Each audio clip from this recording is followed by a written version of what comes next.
વલસાડમાં કીચડવાળા માર્ગ પર 24 કલાકમાં 10 અકસ્માત।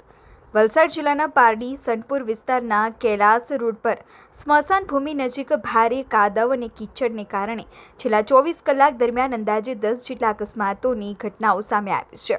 ખાસ કરીને ટુ વ્હીલર વાહન ચાલકો માટે આ માર્ગ જોખમી બની ગયો છે, જેના કારણે અનેક બાઇકો સ્લીપ થવાના બનાવો બન્યા હોવાનું જાણવા મળ્યું છે। અકસ્માતોમાં ઇજાગ્રસ્ત થયેલા લોકોને સારવાર માટે નજીકની હોસ્પિટલોમાં ખસેડવામાં આવ્યા હતા। પ્રાપ્ત માહિતી અનુસાર આજે બપોરના સમયે એક વ્યક્તિ પોતાની બુલેટ મોટરસાયકલ પર ગુંદલાવ સ્મશાન તરફથી વલસાડ તરફ જઈ રહ્યા હતા। તે દરમિયાન સ્મશાન ભૂમિ નજીકના કાદવ અને કીચડયુક્ત માર્ગ પર તેમની બુલેટ અચાનક સ્લીપ થઈ ગઈ હતી, જેના કારણે તેઓ રસ્તા પર પટકાયા હતા અને તેમના કાનના ભાગે ગંભીર ઇજાઓ પહોંચી હતી। અકસ્માત બાદ તેઓ લોહીલુહાણ હાલતમાં રસ્તા પર પડી રહ્યા હતા। ઘટનાની જાણ થતાં સ્થાનિક યુવાનો તાત્કાલિક મદદ માટે દોડી આવ્યા હતા અને ઇજાગ્રસ્ત વ્યક્તિને પ્રાથમિક સહાય પૂરી પાડી નજીકની ખાનગી હોસ્પિટલમાં સારવાર માટે ખસેડ્યા હતા।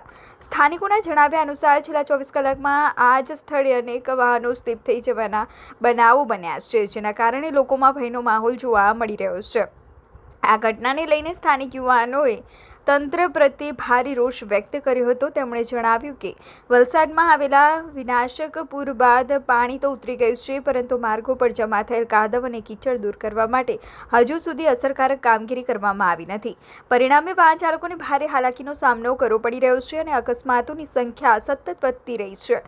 સ્થાનિક લોકોએ જણાવ્યું હતું કે આવી કપરી પરિસ્થિતિમાં પારડી સનપુર ગામના સરપંચ ભોલાભાઈ પટેલ લોકોની વચ્ચે રહી સતત કામગીરી કરી રહ્યા છે અને સમસ્યાઓના નિવારણ માટે પ્રયત્નશીલ છે। તેમ છતાં માર્ગની હાલત અત્યંત ખરાબ હોવાથી તંત્ર દ્વારા તાત્કાલિક સફાઈ અને માર્ગ સમારકામની કામગીરી હાથ ધરવાની જરૂરિયાત ઊભી થઈ છે। ઉલ્લેખનીય છે કે વલસાડ જિલ્લામાં આવેલા ભયાનક પૂરથી સૌથી વધુ પ્રભાવિત વિસ્તારોમાં પારડી સનપુર વિસ્તારનો સમાવેશ થાય છે।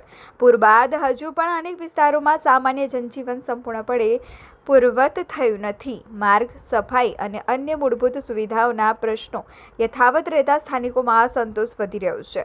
ત્યારે કાદવ અને કીચડથી અકસ્માત પ્રવણ બનેલા આ માર્ગ પર તંત્ર તાત્કાલિક કામગીરી કરે અને વધુ અકસ્માતો અટકાવવા જરૂરી પગલાં ભરે તેવી સ્થાનિકોની માંગ ઉઠી છે। આ કૈલાસ રોડ સ્મશાન ભૂમિ પહેલા છે। કાલથી લગભગ 8-10 એક્સિડન્ટ છે સ્લીપના કારણે। ચીકણું છે, કાદવો છે, જેના લીધે કાલે પણ એક ફેમિલી પડેલું હતું, તેમાં નાનું બાળક હતું, બચી ગયેલું। હમણાં પણ એક કાકાને ગંભીર રીતે ચોટ થઈ છે, જે તમે જોઈ શકો છો। તંત્રની બધી બેદરકારી છે, તંત્રએ જોવા આવવું જોઈએ। આજે લગભગ 6 થી 7 દિવસ થવાના કૈલાસ રોડ પર કોઈ બી તંત્રનો અધિકારી જોવા સુદ્ધા નથી આવ્યો। શિવપાણનું કરનારું પણ હજુ બંધ છે। આવી મેડિકલ ઇમરજન્સીમાં માણસ જાય કઈ રીતે? 5 મિનિટનો હોસ્પિટલનો રસ્તો, પણ આખું ફરીને જવામાં 15 મિનિટ લાગે। કેટલા અકસ્માત થઈ ગયા છે અત્યારે? અંદાજિત 8 થી 9 અકસ્માત કાલ બી થઈ ચૂક્યા છે હમણાં લગીમાં। અમે અત્યારે કૈલાસ રોડ પર છે। અહીંયા જ અમારા એક સગા એટલે એક ફ્રેન્ડનો એક્સિડન્ટ થયો છે। આ બધો કાદવ અહીંયા છે એટલે લોકો ઘણા બધા સ્લીપ ખાઈને પડી જાય છે। તંત્રને મહેરબાની કરીને વિનંતી છે કે જલ્દીથી જલ્દી આ કાદવનો નિકાલ કરે, જેથી ઘણા લોકોના જીવ બચી શકે। ધન્યવાદ।